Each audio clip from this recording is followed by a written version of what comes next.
aí, galera, beleza?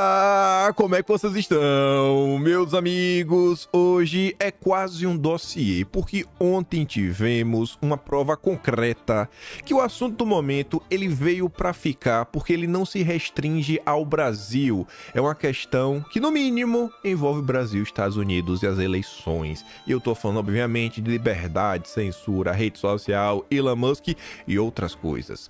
Já quero abrir falando sobre isso, mostrar uma coisa para vocês, depois mostrar os nossos gloriosos parlamentares de esquerda que foram pedir ajuda de alguém pra lá de engraçado, para não falar suspeito. E depois vamos entrar numa questão que aconteceu no dia de ontem. Eu quero trazer algumas ponderações e repercussões, que é o Google falando aí sobre as eleições. Eles não vão fornecer um serviço porque eles não vão querer pagar para ver. Vai que eles ofereçam, vai ter a confusão, eles não consigam fazer o que querem, então me multa. Eles acham melhor abrir mão de um dinheiro do que contrair qualquer tipo de confusão, e envolve lá a resolução que vai estar valendo durante o período eleitoral. Quero também falar sobre um julgamento que pode derrubar o artigo 19 do Marco Civil. Depois, vamos falar do seu Dilma. Fake news, desinformação, tem um pouquinho disso também, mostrar o que a EBC andou fazendo e mostrar as novas contratações de peso. Rapaz, vou estar gastando dinheiro bom aí em comunicação, viu? E aí isso é uma nota muito interessante. Vocês vão entender rapidinho porque é interessante. Depois eu quero falar sobre a direita, falar sobre Bolsonaro. Não tem como falar da direita sem Bolsonaro. Tem algumas coisas bem interessantes. Um texto falando que a direita veio para ficar. E isso levou a uma movimentação, A turma aí acabar por revelar alguns sentimentos. A turma do meio, do centro, numa live aí de estrelas que eu quero mostrar para vocês. Espero que dê tempo de falar sobre a turma da lacração. E no final tem umas coisas da esquerda, mas acho que não vai dar para comentar hoje. Vamos lá, vamos começar. Ontem fiquei bem feliz com os nossos parlamentares de direita, como vocês podem ver ali, tava vários deles unidos, falando aí várias coisas. O Felipe Barros foi um dos que comentou. O Felipe Barros falou, o Rogério Marinho falou, o Nicolas falou, e o Felipe Barros ele pontuou que eles vão pedir, vão solicitar, ele fala em nome do líder da oposição, cargo que ele ocupa no momento, falando que o caso do Twitter Files trouxe à tona várias confusões, que o Brasil observou. E em nome da oposição, vou acionar institucionalmente o Congresso para que o sigilo seja derrubado em todos os inquéritos e processos. E a turma está pontuando a necessidade de pegar esse assunto, e poder mostrar para a sociedade o que realmente está acontecendo. É importante, também já tem muito tempo, Acho que já deu, eu acho, pelo menos já deu tempo de dar uma investigada. Espero que os nossos deputados realmente se movam nessa direção.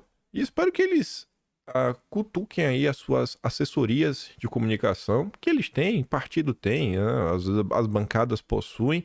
Porque um desses assessores, eles têm contato com a imprensa e não faltaram veículos de mídia tradicionais, como Estadão, Folha de São Paulo, criticando exatamente esta questão dos sigilos. Então, pontuar, chegar a conversar. Falar, jornalista, vejam só, vocês acabaram de falar sobre isso. Nós estamos aqui, unidos, exatamente para falar, rapaz, queremos retirar esse sigilo, porque não tá bacana. E ver aí se a imprensa vai agir com imparcialidade ou não, Se, não, mas não pode, porque quem tá propondo isso é um bolsonarista, se é um bolsonarista não pode. Mas enfim. Esse daqui é um pequeno tweet de 5 linhas, mas extremamente importante. Extremamente importante. Essas 5 linhas nos dizem conteúdo suficiente para escrever um texto de algumas páginas. Não tô sem querer fazer nenhum alarde, mas para comentar com vocês. Vejam só. Teve o Twitter Files, muita coisa aconteceu, segue acontecendo. A comissão lá dos Estados Unidos, o Comitê Judiciário da Câmara, solicitou documentos junto à administração Biden, tem até o dia 30 para enviar, devem receber, não acho que seja igual ao Brasil, pro lado de lá. Podemos ter mais confusões e o Twitter não é a única rede que funciona no Brasil. O Twitter não é a única rede social que mostrou alguma insatisfação com as coisas. A Rumble também estava no Brasil, também teve algumas confusões. A Rumble optou por sair do Brasil, né? Não dá pra gente, né, do jeito que tá, tomar a opção deles. E aí a Rumble tá informando que recebeu uma intimação do Comitê Judiciário da Câmara dos Representantes dos Estados Unidos, o mesmo comitê que divulgou os documentos aí do Twitter, como parte de uma investigação sobre os esforços para censurar o discurso online. Vejam só, isso é importante. Ele não está falando sobre censurar o discurso online no Brasil. Ele não está especificando. É uma questão que está colocando de forma ampla. Ampla. Discurso online. Mundo. Cumpriremos a intimação que solicita informações sobre ordens do Supremo. Tu não está preocupada só com o Brasil. Assim que saiu o Twitter Files, alguns setores da imprensa, algumas pessoas até na direita, começam a se questionar, poxa, qual pode ser o interesse do Elon Musk em tudo isso? Se você olha em questão do próprio Twitter, você pode pensar que, sei lá... Vamos partir que o cara tem bom coração, né? Partindo que ele tem bom coração, porque é uma causa que ele defende. Tá, ok. Partindo que ele tem um coração bom, mas que ele também tem interesses secundários, ele quer mostrar que o Twitter é uma plataforma onde a liberdade de expressão prevalece, o que pode atrair para ele um novo tipo de público, pessoas que estão cansadas do que está acontecendo, então ele pode ter algum tipo de ganho. Ele pode ganhar mais com isso, mais usuários que assinam, né, o prêmio, etc. Aí mais tráfego significa normalmente mais publicidade, ele pode cobrar mais por publicidade, então ele vai ter algum tipo de ganho financeiro. Ele pode ter interesse em se fazer ainda mais conhecido no Brasil, quem sabe divulgar ainda, porque isso pode estar atrelado, inclusive a questão da Starlink, a internet dele, tá vendo no mundo inteiro. E a mensalidade, né? Pouquinho em pouquinho, a galinha enche o papo. Pouquinho aqui, pouquinho acolá, no final do mês dá um dinheirinho bom, né? Um dinheirinho bom que acho que pague muitos custos. Aí você vai um pouquinho mais, aí você sai de qualquer bom coração, você já começa a fazer alguns questionamentos mais conspiratórios. Aí você fala, não, às vezes Elon Musk ele tá atrás do lítio no Brasil, lítio para as baterias do carro dele. Pode ser, pode. Acho menos improvável, porque o Brasil não é um grande produtor de lítio.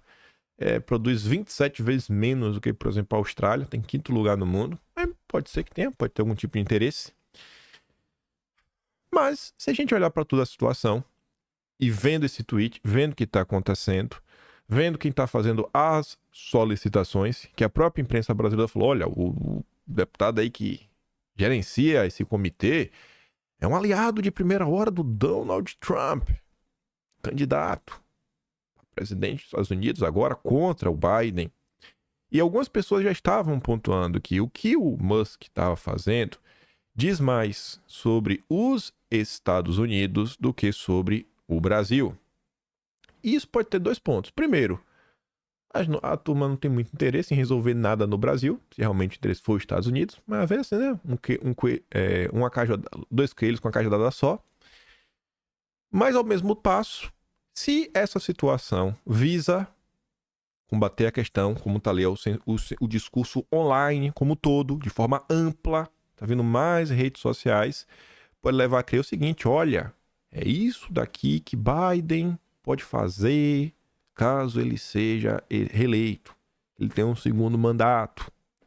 E se seguir por essa linha, eles estão deixando claro que esta pauta, né, censura, remoção das liberdades, né, fim das liberdades, vai ficar sendo, né, repetida paulatinamente, sem parar, até o período das eleições lá dos Estados Unidos. Então não tem como esse assunto sair do Brasil, o que pode fazer com que nós tenhamos, né, mais desdobramentos sobre o Brasil, tudo que possa ser utilizado, né, para mostrar em relação ao que está acontecendo. E aí, na esteira desses acontecimentos, é uma coisa que eu não sei se os parlamentares de direita chegaram a comentar nas suas visitas internacionais. Eu nunca, sei lá, não vi até então nenhum discurso deles comentando sobre isso. A esquerda que adora apontar, né, e acusar os outros de sabotarem o Brasil, de estar contra o Brasil, etc, tudo mais, papapá, PBB, mostra toda a sua hipocrisia. Comitiva brasileira vai discutir ataques à democracia e embate com Musk no Congresso dos Estados Unidos. Do mesmo jeito que eles estão pegando a censura, pegar um balde de lixo e jogar no Biden, a esquerda brasileira quer ajudar para jogar um balde de lixo no Trump. E, obviamente, a turma de esquerda também quer uma ajudinha, né? Dá ajuda aí pra gente censurar no Brasil. A turma gosta de uma censura, né? A turminha da esquerda gosta. Uma comitiva de congressistas, liderada por Elisiane Gama, relatora da CPI do dia 8, vai a Washington na próxima semana discutir com parlamentares americanos envolvidos na investigação da invasão ao Capitólio, os ataques à democracia nos dois países. Aí, quando li essa nota, a manchete, eu já sabia o que eu já tinha certeza do que eu ia encontrar, ainda mais quando fala de Capitólio. O grupo vai se encontrar com o deputado democrata Jamie Raskin. Que eu de coração espero que vocês que me assistem com mais frequência saibam que eu já ouvi o nome desse cara. Eu já ouvi. Eu sei que o pai dele tem proximidade com Soros. Espero, no mínimo, que vocês lembrem disso. Mas enfim, né? Integrante do comitê da Câmara que investigou a invasão do dia 6 e que foi líder da acusação do segundo processo de impeachment contra o Trump. A ideia é que outros políticos americanos também participem da reunião, mas os nomes ainda não foram confirmados. Essa não é a primeira vez que os deputados envolvidos nas investigações do 8 e 6 de janeiro conversaram. Uma reunião virtual ocorreu em maio passado, né, maio de 2023, com Raskin. Em agosto, uma delegação americana liderada pela deputada democrata Alexandria Ocasio-Cortez esteve em Brasília, onde as respostas aos ataques também foram discutidas. A melhor parte, né? É o pacote completo. Também apoia a iniciativa o Washington Brasil Office, Centro de Pesquisas, adoro isso, que funciona como ponte entre organizações brasileiras e a capital americana. Esse vídeo aqui foi quase você, né? Porque se tivesse pegado o material de ontem com esse, aí dava pra fazer um vídeo só, a gente falar só sobre isso. Mas eu quero trazer um tiquinho do vídeo de ontem. Ontem tava comentando sobre aquela pesquisa, né, do NetLab, que mostrou que quase 36% dos perfis de esquerda que estavam atacando Elon Musk foram considerados robôs. Eu vou dar a notícia como eu quero, né? Porque a Globo só quer atribuir robôs à direita. Então eu vou pegar o estudo da parte que me interessa. Você é igual a Globo. É Globo. Aí olha ali, olha quem apoia o NetLab. O Washington Brasil Office, o mesmo. O mesmo. Que coincidência, né? Que coincidência. E ainda pegando o vídeo ontem, o que o Lula tava falando? E que eu mostrei uma nota de abril do ano passado do Político. Precisamos criar uma nova internacional comunista, né? Agora internacional democrática. Com Macron, com Pedro Sanches. Pior que a ideia do Lula já foi por água abaixo. Eu nem coloquei aqui no vídeo, mas o Pedro Sanches já tá até pensando em renunciar. Depois de um escândalo que envolve aí a sua senhora, apareceu nos noticiários. Mas nem vou trazer no vídeo hoje, né? O Lula vai ter que procurar mais alguém para formar essa aliança. Tem que ligar pro Biden e pedir mais opções lá na União Europeia. E ele comentando isso, será que essa viagem desses parlamentares já não acontece na esteira do que o Lula tá falando? Essa união da esquerda a favor da democracia? Você vê como as coisas, né, vão acontecendo de uma forma assim cadenciada que nós vemos que é uma coincidência. Não passa de uma coincidência, gente. Não tem nenhum tipo de plano, não tem nada acontecendo. É pura coincidência. Mas voltando para a matéria, dei zoom aqui no parágrafo. Para fazer o trabalho direito, que é que os jornalistas não conseguem fazer. Deixa eu até ver aqui o nome dos jornalistas. Uma só. Fernandinha. Você tem que fazer um trabalho melhor. Você tem que, Fernandinha, ler pelo menos o jornal que você trabalha. Pelo menos o jornal que você trabalha. Sabe, tem a responsabilidade, quando você é jornalista, para dar a informação boa para as pessoas. A Fernandinha falou, essa não é a primeira vez que eles conversaram. Eles conversaram em maio do ano passado, né, com James Raskin, e depois teve Alexandria Ocasio-Cortez. Mas não só foi em maio do ano passado.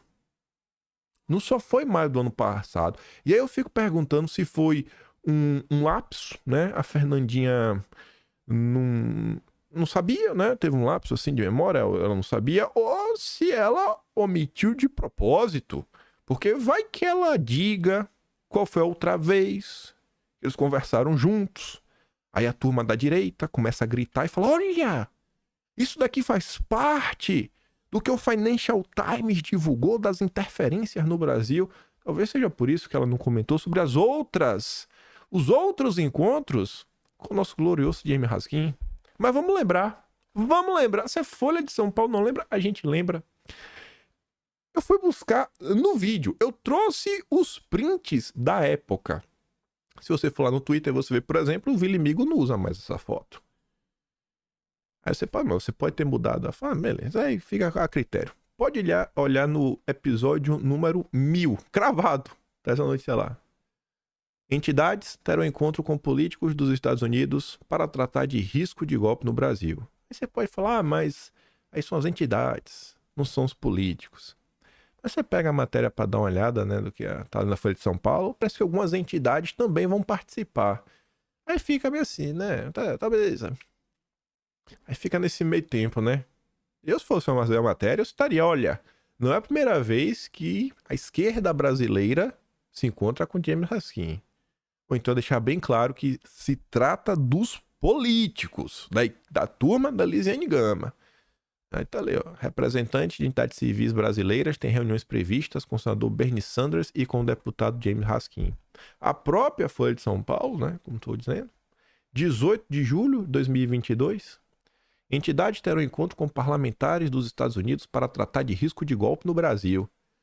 E essa matéria, ela tem um componente extra que eu não acho que vocês vão ter capacidade, porque nem eu teria, né? Mas como eu voltei no tempo para ver o que eu estava comentando na época, aí eu peguei, né, a dica. Mas a data dessa matéria é um ponto importante. Vocês lembram o que estava acontecendo em 18 de julho de 2022? Naquele período? Isso é importante. É difícil eu lembrar assim por data, né? Até por mês é difícil. Você pergunta assim, no ano, o que aconteceu em 2022 de importante? Aí beleza. Mas isso aqui não é à toa. Não é à toa. Aí falava assim, ó, o grupo tem reuniões previstas com Bernie Sanders e com Jaime Raskin, que integra a comissão especial que investigou a invasão ao Capitólio. Quem estava indo? Artigo 19, Conectas, Comissão Arnes, Greenpeace Brasil, a PIB, outras lá, CONAC, Geledes, assim como o evento que está a ocorrer nos próximos dias. A viagem está sendo organizada pelo Washington Brasil Office. De acordo com organizadores, tem como objetivo tratar das ameaças ao processo eleitoral brasileiro e pedir um posicionamento firme em relação ao respeito ao resultado da votação, seja quem for o vencedor. Tá bom. Tá bom, tá bom. Aí na época que foi os prints, né? Membros, as organizações filiadas do Washington Brasil Office, né? E seus embaixadores. A gente comentou na época, no episódio 1000. Estamos hoje no 1643. Há 643 dias atrás, estávamos comentando sobre isso. Então, para quem assiste recorrentemente, tem uma memória boa, não tá sendo pego de surpresa. Aí tá ali, né? Sul da Paz, uma galera do MST, MTST, artigo 19, já recebeu uns apoios aí da turma do Soros. Por isso eu grifei ali. Várias outras, né? Ó, o Douglas Belchior, rapaz. Rapaz, eu nem tinha visto. Tô vendo agora, rapaz. Olha só. Conteúdo extra. Isso aqui não estava previsto comentar. Sabe quem é o Douglas Belchior? É o cara da Uniafro. Aquela ONG que entrou com ação contra o Banco do Brasil, pedindo reparação pela questão da escravidão. E também a ONG que entrou com um pedido aí de 1 bilhão de multa, porque atacou a democracia brasileira contra o Twitter. Olha aí, olha aí, ó. Rapaz, que engraçado, viu? Como eu dava até pra chamar de dossiê, mas vai ficar quase um dossiê o vídeo de hoje. É um dossiê, mas só quem assistiu vai saber. Não vou botar no título, não. Aí tem outras pessoas, né? Bem conhecido, 342 Artes. Olha, rapaz, como envelheceu, minha Nossa Senhora, gente. A Decoté. A Decoté foi aquela que foi demitida, rapaz. Eu não olhei, eu copiei as coisas do vídeo, joguei aqui, eu falei, eu vou jogar. Na hora que vir a gente vai comentando. Eu nem vi isso aqui. Eu tô surpreso. De coração não tinha parado pra olhar. Só copiei e colei. A Decoté é aquela. Lá do jogo que a Aniele foi com as suas assessoras e ela falou lá da torcida de São Paulo, chamando de fascista. Olha ela! Olha a Decoté! Rapaz, que mundo pequeno, viu? Turma do Vladimir Herzog, etc. Ah, não. Lembrei. Lembrei porque eu grifei alguns nomes especiais. Né? Não é só pela... São nomes conhecidos. Essa aqui é uma matéria que vocês já devem ter visto tantas vezes essa matéria. Mas tantas vezes. Que eu falo, meu Deus, eu tô cansado. Que aquela... Aqui foi onde tudo começou. Este talvez foi o primeiro encontro da esquerda brasileira com os amigos do Biden para ajudar o amigo Lula. Na época que foi a turma do Comissão Arnes que revelou. Aí tava lá, né? O artigo 19, o Tazon, Vladimir Herzog, papapá, todo mundo mais. A Maria Hermínia Tavares, que é essa que tá aqui, ó. Essa senhora, escreve na Folha de São Paulo, direto, né? Isso aqui, beleza. E aí, o Cantalice, da Fundação Perseu Abramo do PT, também tava, né? O Cantalice do PT tava para alertar que o Lula, né? Tinha uma ameaça contra ele. Quantas vezes eu trouxe os prints dos vídeos antigos para vocês verem como as coisas acontecem no Brasil. E o que é que foi feito? Nada. Nem para falar assim, não, isso aqui foi denunciado. Denunciamos esses grupos. Não, nada aconteceu. Infelizmente nada aconteceu. Aqui é da época. Da época. Deputados dos Estados Unidos querem investigar se militares interferem nas eleições do Brasil. Você pode ver que a foto da Elisa até tá diferente hoje em dia. Até a foto da Miriam Leitão, né? Aqui tá com o rosto tampado. Deputado da CPI do Capitólio diz que está muito preocupado com ameaças de Bolsonaro à democracia. Você vê como é que funciona a criação dessa narrativa? Eles foram criando desde março de 2022, foi crescendo. Em julho de 2022, aqui ó, 29, tava a Miriam Leitão compartilhando essa notícia. O que é que essa notícia falava? Em 2022... A declaração foi dada durante a audiência com membros de uma comitiva de 19 representantes de organizações da sociedade civil brasileira que estão em Washington em viagem organizada pelo Washington Brasil Office. O objetivo é alertar interlocutores americanos sobre as ameaças ao processo eleitoral no Brasil e pedir que, de forma uníssona, reconheçam o resultado do pleito brasileiro em outubro, seja quem for o vencedor, para evitar qualquer tentativa de golpe de Estado. Um dos próximos passos será justamente entender os laços internacionais da extrema-direita americana. Para Raskin, a América deve cumprir seu papel de apoio às instituições democráticas e eleições no mundo todo. Teu papel é interferir no mundo todo é pela democracia. A comitiva formada por organizações como Transparência Internacional, né, os amigos... Eu nunca vi o Deltan Dallagnol falar um ai da Transparência Internacional. Mas tá aí, né? Doido pra ser prefeito de Curitiba. O Brasil não aprende. Sério, vocês não aprendem. Não aprende. Deltan Dallagnol vai ser prefeito. A turma vai falar, meu Deus, Deltan, como é que você faz isso? Vamos ver. Uma vez Deltan Dallagnol eleito, vamos ver como é que vai ser. Se não vai chegar esse momento, eu falo, meu Deus, mas Deltan fez isso, não acredito. É quem tava lá também, até o grupo Prerrogativas. Até o grupo Prerrogativas tava nesse balaio. É incrível, incrível como as coisas vão acontecendo e vão se repetindo. Aí para falar para vocês sobre a nota, por que a data era importante, essas movimentações se deram, né? O que acontecia em 18 de julho? O que acontecia em 18 de julho? A Transparência Nacional enviou um ofício a diversos embaixadores com a checagem de fatos do que foi dito pelo presidente Jair Bolsonaro em reunião com diplomatas na segunda-feira, dia 18 de julho de 2022. Aqui o Deltan Dallagnol não apareceu para defender Bolsonaro, né? E desmentiu seus amigos da Transparência Internacional que sabotavam o Brasil. Depois ficou bem claro, né? Qual era o interesse real? Tudo tá acontecendo. É triste de ver, a gente vive o mesmo ciclo histórico. As coisas só repetem. Muda os atores, mas o processo é basicamente o mesmo.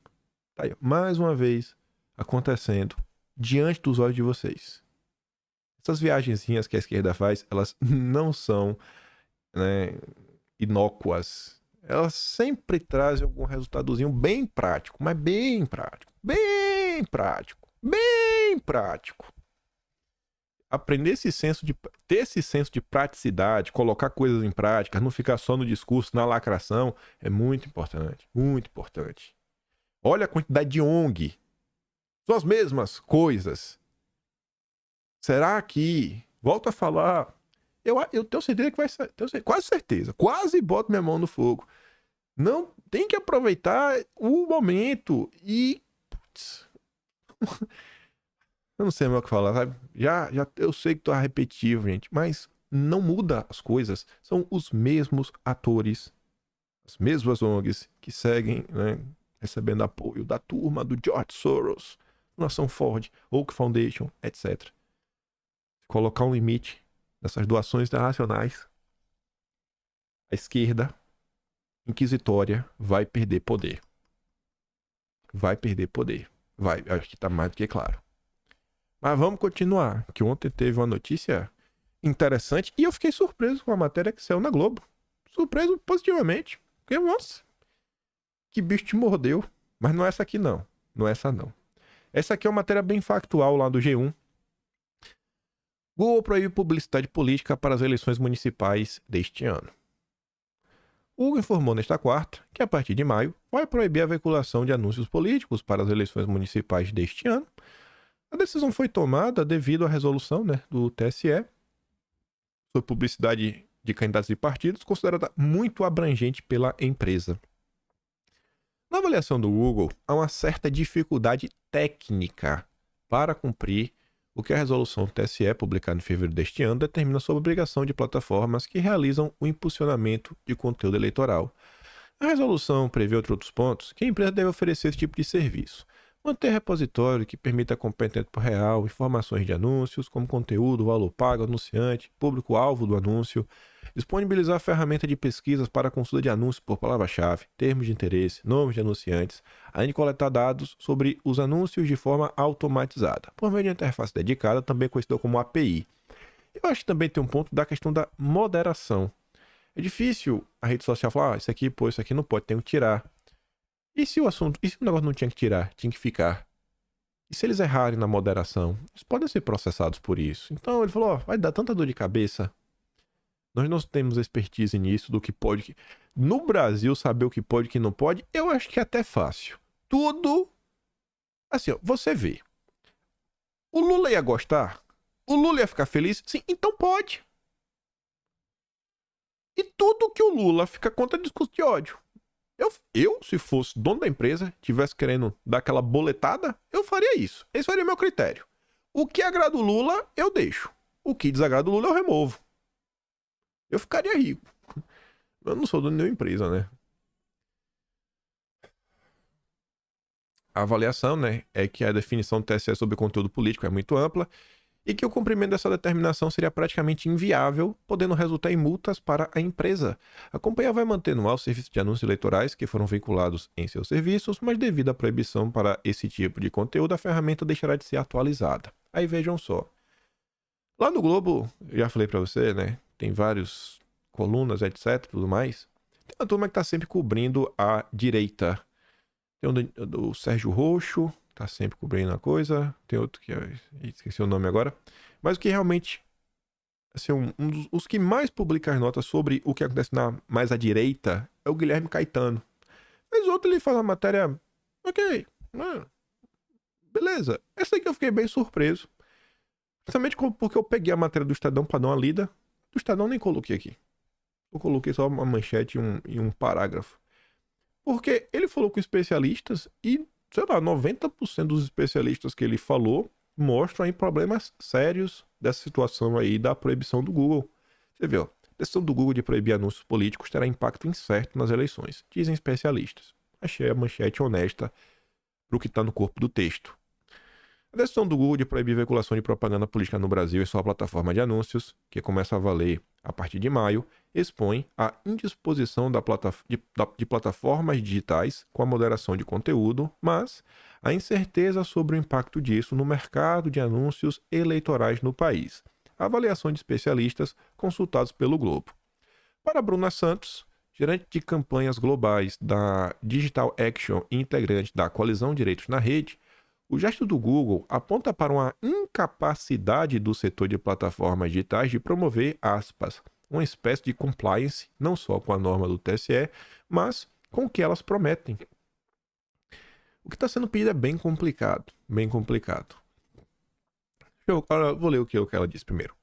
É um movimento que já vimos com o Twitter anos atrás, proibir anúncios políticos para justamente evitar responsabilização, multas ou decisões judiciais contrárias à empresa, por ela não ser capaz de realizar uma moderação de conteúdo efetiva e de maneira célebre, né? Rápida, como o próprio TSE exige na nova resolução.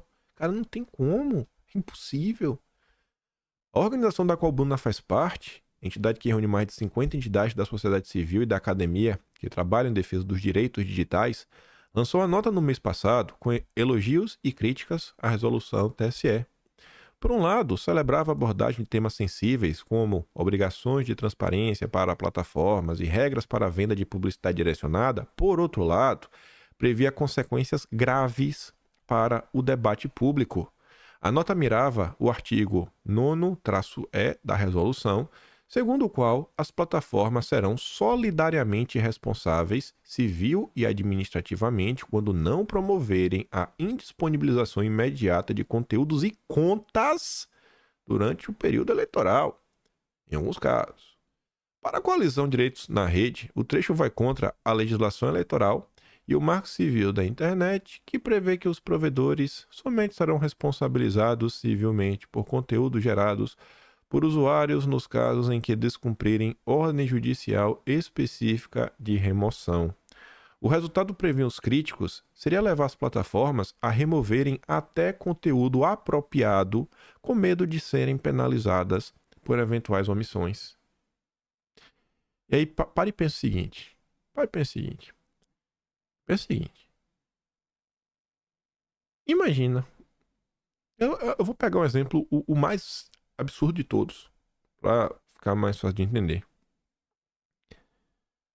Você, quando lidar com algoritmo, eu acho que é fácil de entender que ele entende inglês melhor do que qualquer outra língua, né? Normalmente os programas eles são disponibilizados em inglês primeiro, porque quem os desenvolveu normalmente fala em inglês.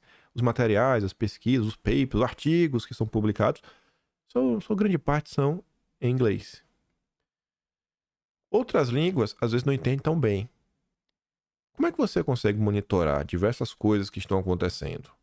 Diversas. Tem muita coisa acontecendo o tempo todo. Você às vezes não tem equipe, você não tem a capacidade humana. Muitas vezes tem que ser via algoritmo. Só que às vezes o algoritmo não tem essa capacidade. Aí vamos pegar um idioma que, pelo menos as empresas ocidentais, não devem ter tanto material. O mandarim. Se o cara escrever uma coisa em mandarim, o cara postou um vídeo em mandarim, sabe? Um vídeo que você vê claramente que tá, mas o cara botou em mandarim. Só pra dar sabe? Uma maquiada. Pra dar um olé. Pra dar um olé no que tá acontecendo. E aí? Se essa postagem não for denunciada e a denúncia chegar, o cara não vai ver. Aí se essa postagem começar a ganhar corpo, e só depois que ganhar corpo, né, a rede social meio que presta... A rede social nem presta atenção, porque quem prestou atenção primeiro foi a justiça. A rede social vai ser punida? Então, eu acho que às vezes falta uma vontade de tentar pensar nas dificuldades técnicas, tentar entender um pouco o que passa na cabeça das empresas. Gente, eu não acredito, assim, que, sei lá, tirando o Janones, porque ele confessa com todas as letras, eu acho que a maior parte das pessoas, elas não são favoráveis a mentir em prol de ganhos políticos. A imprensa adora falar isso sobre Bolsonaro, direita, mas eu acho que as pessoas, elas não são a favor da mentira. Então, muitas vezes, quando se deixa de fazer algo, às vezes não é por má vontade, é simplesmente porque tecnicamente não tem como. Até o presente momento, a gente ainda não tem uma tecnologia capaz de lidar com todos esses desafios. Ele vai fazer o quê? Voltar para a Idade da Pedra? Será que o ser humano, em 2024, já não tem capacidade de começar a tomar decisões por si? Vamos começar a tomar decisão por si e deixar, sabe? Pô, o cara tem que amadurecer. Tem que amadurecer, meu filho.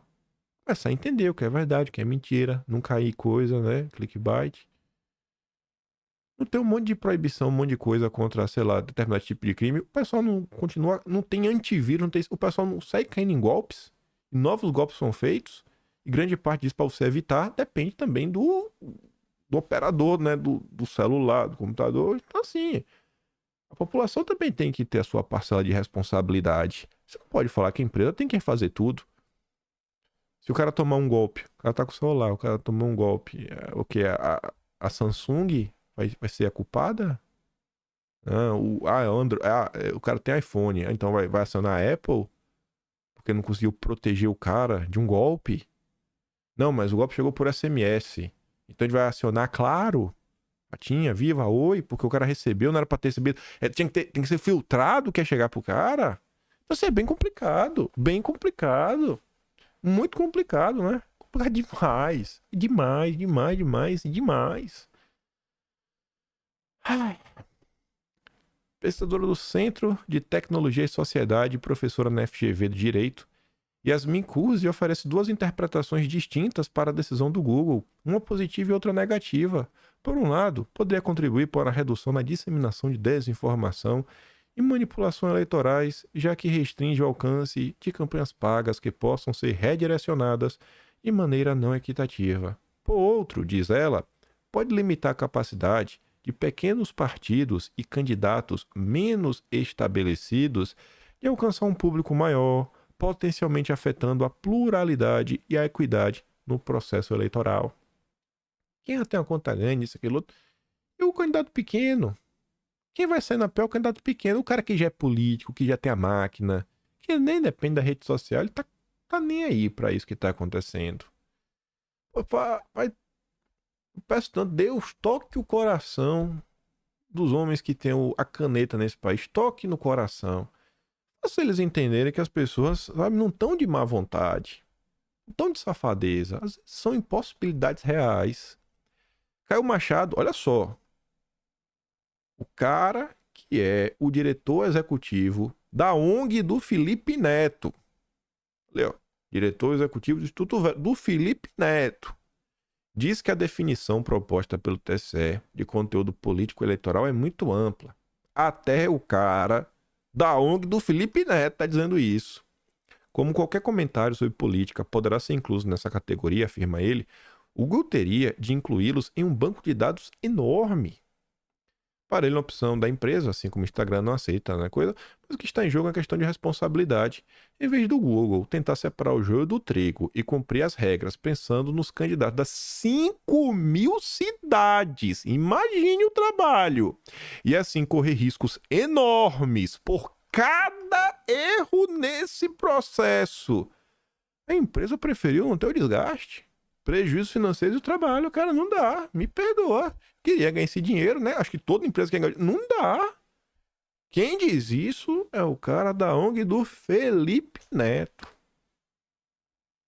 Dá pra você vê, dá pra gente comentar sobre todos os assuntos, usando até a ONG do Felipe Neto para explicar o que tá acontecendo.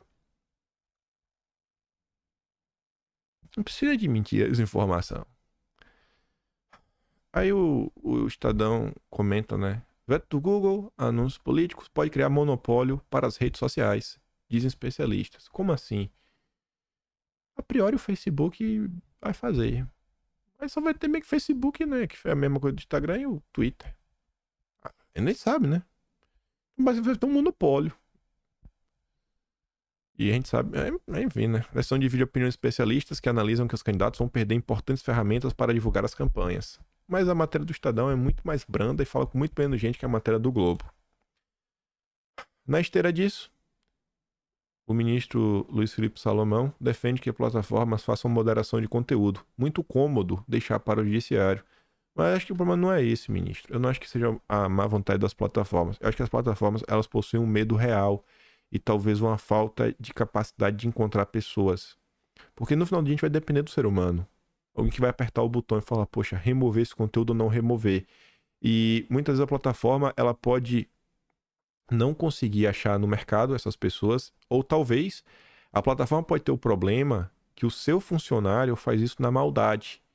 Então ela pode ter um prejuízo muito grande. E já imagina, até a plataforma provar que ela não... Aí vai falar, mas a plataforma tinha responsabilidade sobre o seu funcionário. Aí, às vezes ela silencia alguém, ela é processada por isso. Então não acho que as plataformas elas não querem ajudar. Quando é aquele tipo de conteúdo flagrantemente do mal, sabe? A pessoa sem roupa, absurdos. Você vê que as redes sociais, elas retiram. Que, acho que não é má vontade, ministro. De coração, falando pro senhor, sabe? Sem ironia, sem nada. Né? Diz que elas precisam assumir a responsabilidade pelo que disseminam.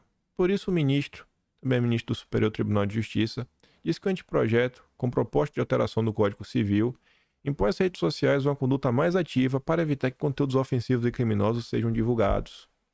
O texto apresentado ao Congresso propõe a revogação do artigo 19 do Marco Civil, que é o que diz que as plataformas não são responsáveis pelo que as pessoas postam. E ainda vai ser mais complicado, porque você vai sair da questão de publicidade dos candidatos, vai ser todas as pessoas nas redes sociais. Minha nossa.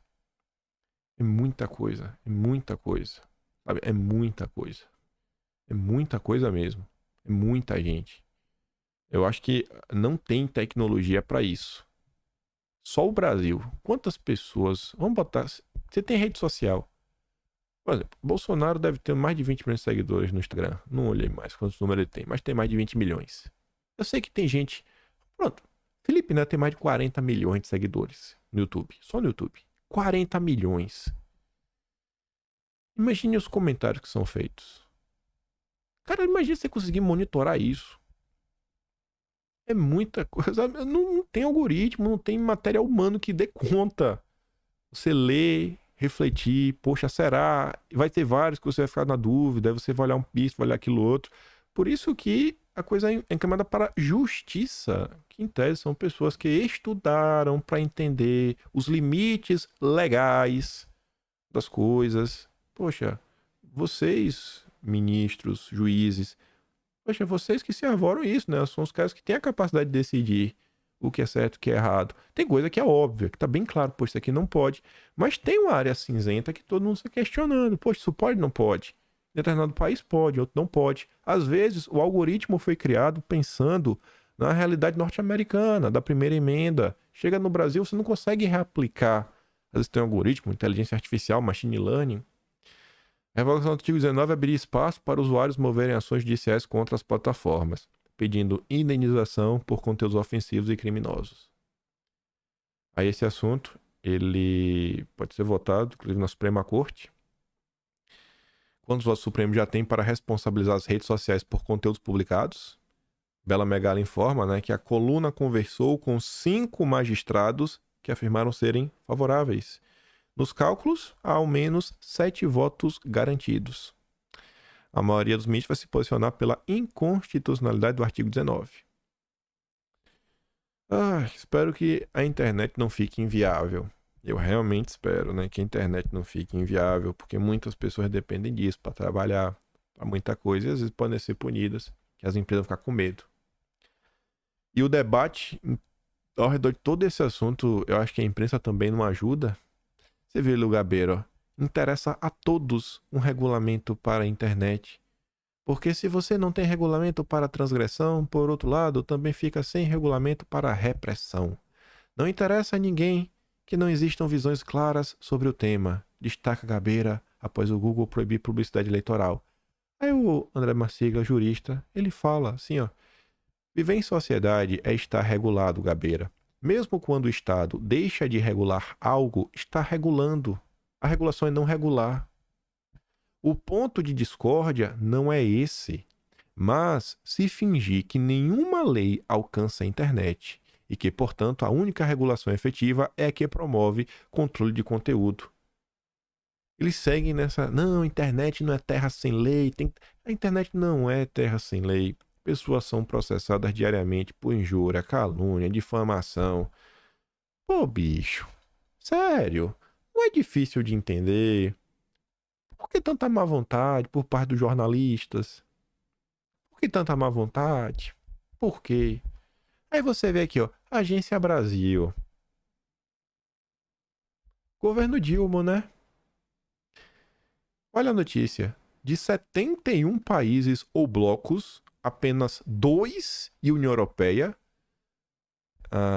não criminalizam a desinformação, né? Você fala, nossa, de 71 só 2 e União Europeia? Não é quase ninguém.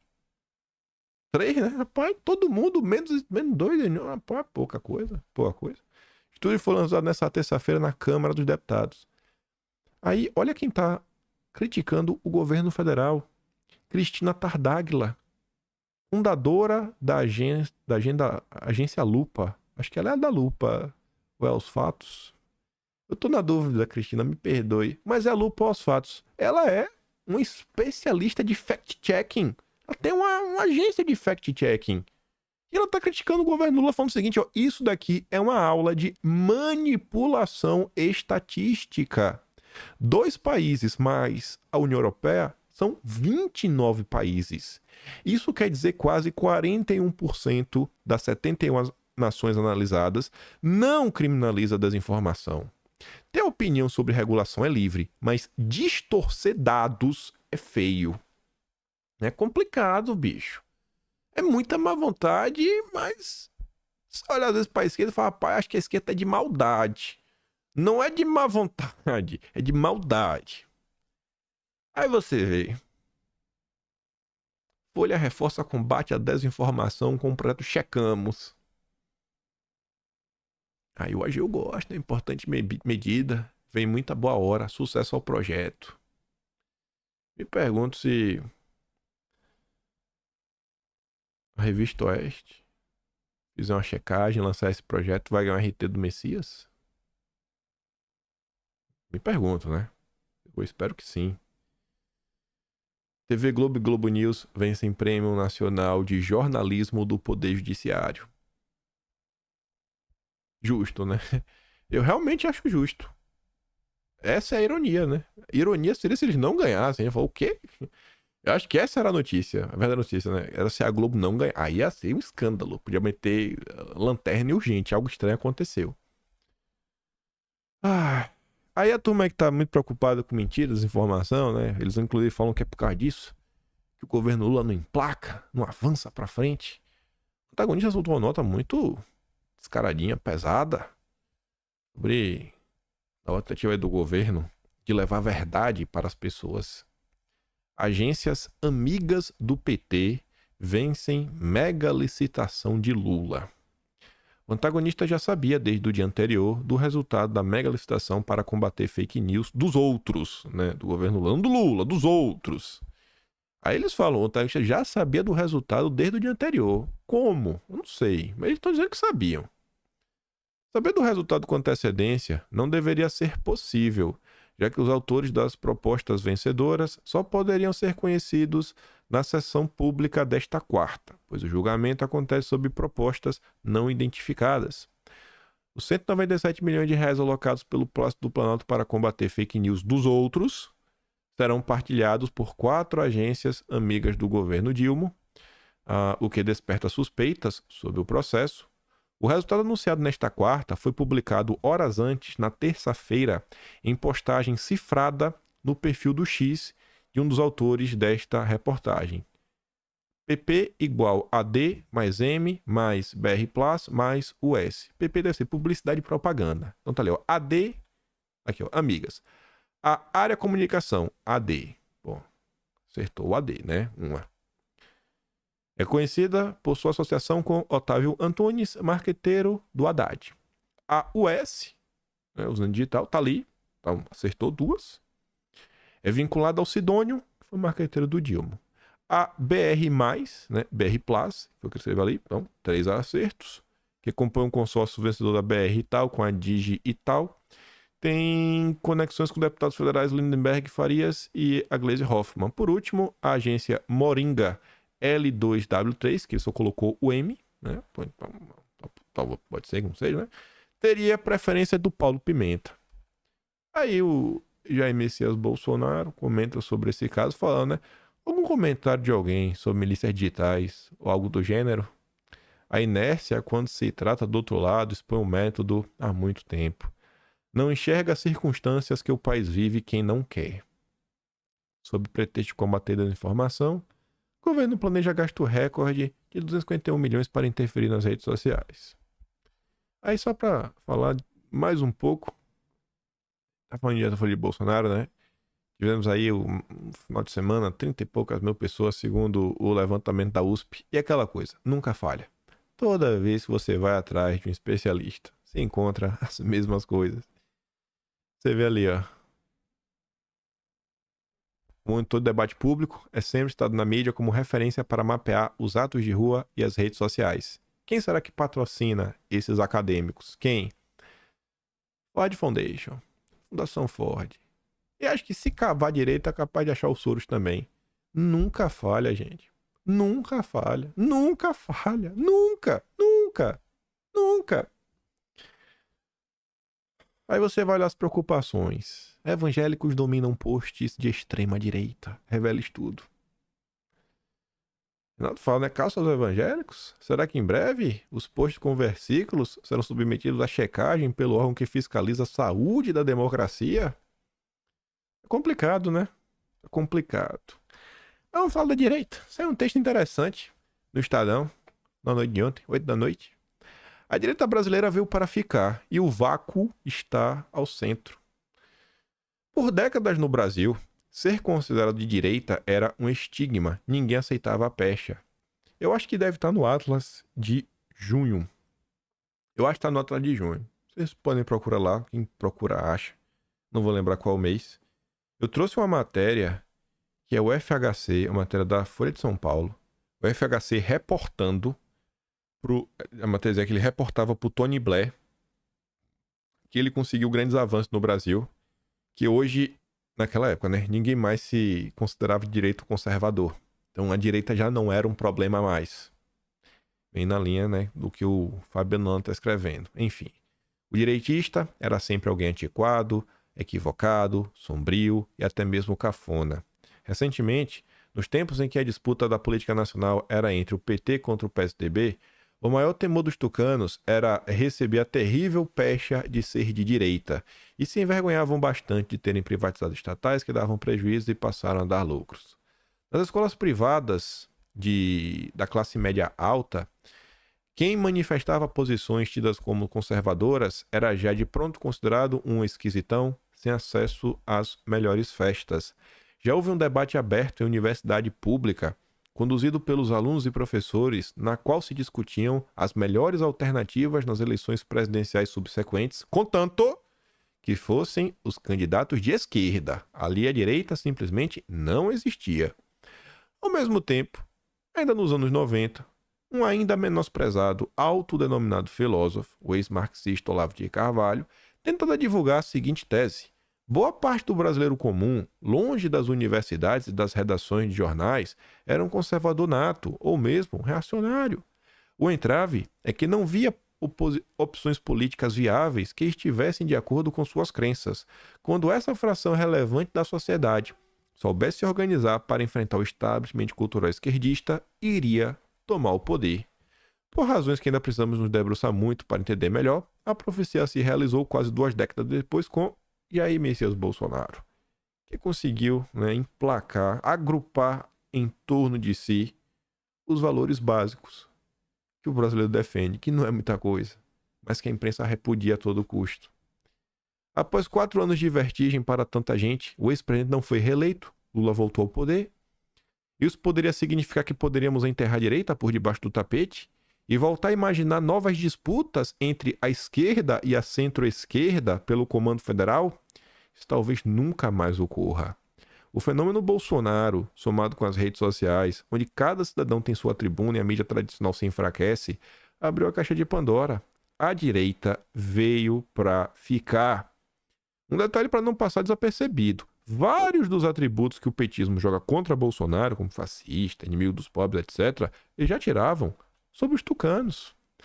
De qualquer maneira, os números do IPEC divulgado esta semana confirmam essa tese, que já foi solitariamente olavista. Segundo a pesquisa, o Brasil hoje conta com 45% de eleitores de mais à direita, né? 24 muito convictos, 20 de centro e 21 de esquerda, dos quais 11 são muito convictos. Ou seja, para vencer as eleições, a esquerda precisa conquistar a maioria absoluta do centro. Já a direita precisa ir atrás de apenas uma minoria os eleitores centristas para vencer. Aí ele fala que Bolsonaro, né, só falava para os seus, etc. tudo mais. Independe de qualquer coisa, gente. Eu vou batendo na tecla. Temos que expandir um pouco o nosso discurso. Tudo indica que nós vamos voltar em 2026. Tudo indica. 2027, né? 1º de janeiro de 2027. Tudo indica que a gente vai estar lá de novo. Tudo indica o cenário. Que voltemos realmente para solucionar esse país. E aí o cara encerra falando o seguinte. É claro que ainda precisa ficar mais claro quais são as definições de esquerda, direita e centro de quem responde a um questionário desse nível. Quem vem batendo na tecla, né? Tem várias divisões, esquerda, direita, cada um acha que é mais ou menos uma coisa. Tem que ter, no mínimo, assim, algumas coisas mais básicas que as pessoas concordem, tipo, reduzir imposto. Reduzir imposto que todo mundo concorda. Liberdade de expressão, todo mundo também concorda. Coisas assim, um pouco mais basilares. Pô, a gente tem que investir no que vai desenvolver o Brasil. Deixa a agenda verde para tomar do Lula. São termos controversos e faltam maiores esclarecimentos. Na universidade pública, a direita pode ser simplesmente identificada como uma pessoa perversa e que odeia os pobres. É que é assim, né? Tomaram conta, a esquerda trata todo mundo assim. Num debate em 2006, um esquerdista já afirmou, quando confrontado a definir os termos, observe Geraldo Alckmin e você saberá o que é direita. Tá vendo, né? É o ser direita a serviço do Lula. Por outro lado, a direita tem lançado no ar a ideia de que a esquerda é incompatível com o cristianismo. Há muita fumaça que turva a visão dessa disputa entre direita e esquerda. Aí falando sobre a direita vir para ficar. Depois de toda essa notícia ruim que a gente comentou mais cedo, eu acho que essa daqui anima um pouco. A gente tá longe de ter maioria, mas porque a gente aumentou umas 10 vezes. PL monta uma ofensiva para virar a maior bancada do Senado e fortalecer a oposição ao Dilma. Tá querendo trazer mais 3 para ter 16 senadores. Um único partido. Isso é muita gente. Os 3 senadores que estão na mira são Márcio Bittar, Alan Rick e Cleitinho. E quem? O ex-presidente Jair Bolsonaro vai ajudar no esforço de convencimento. Sempre ele, né, velho? É difícil. Toda vez que você... Tá lá o homem. Tá lá o homem. Tá lá o homem. Trabalhando. Olha lá o homem trabalhando. Lançamento da pré-candidatura do Bruno Engler. Olha o Cleitinho. O Cleitinho devia mudar, viu, Cleitinho? Tá ali o Nicolas, né? O também tá lá. 11 de maio. 11 de maio, lançamento. Já tá rodando no Brasil. O homem não para. E aí, quando ele fala, né, que o vácuo está no centro, eu nem coloquei aqui uma notícia, mas se vocês forem na coluna do Lauro Jardim, né, quem cobre mercado financeiro, vocês vão ver, o Armínio Fraga tornou sócio de um canal. Será que esse canal? Não sei. Vai lá dar uma olhada. Vai lá dar uma olhada. Qual canal que ele se tornou sócio?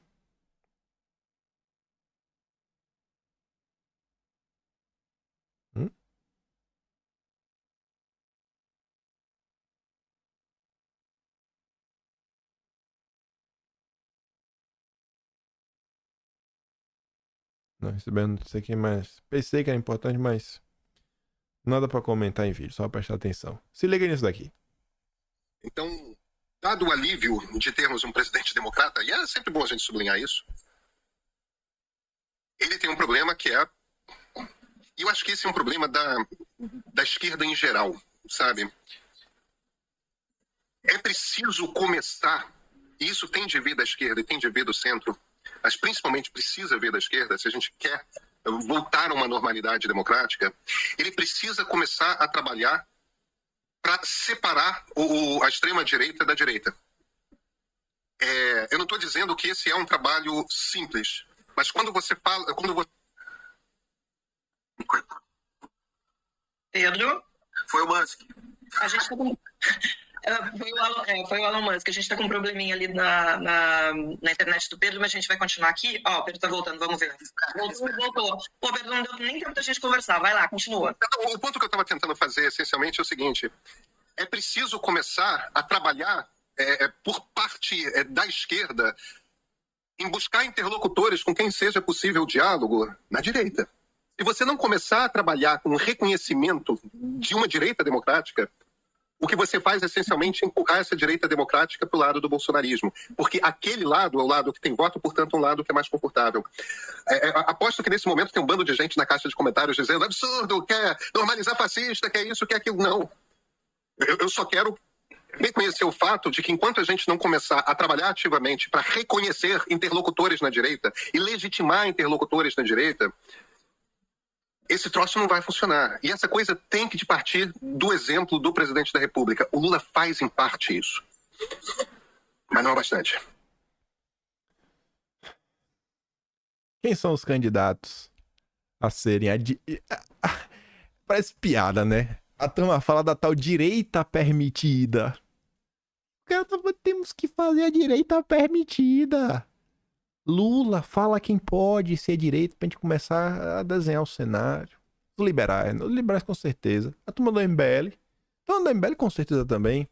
Aí você vê, ó, direita permitida, ó.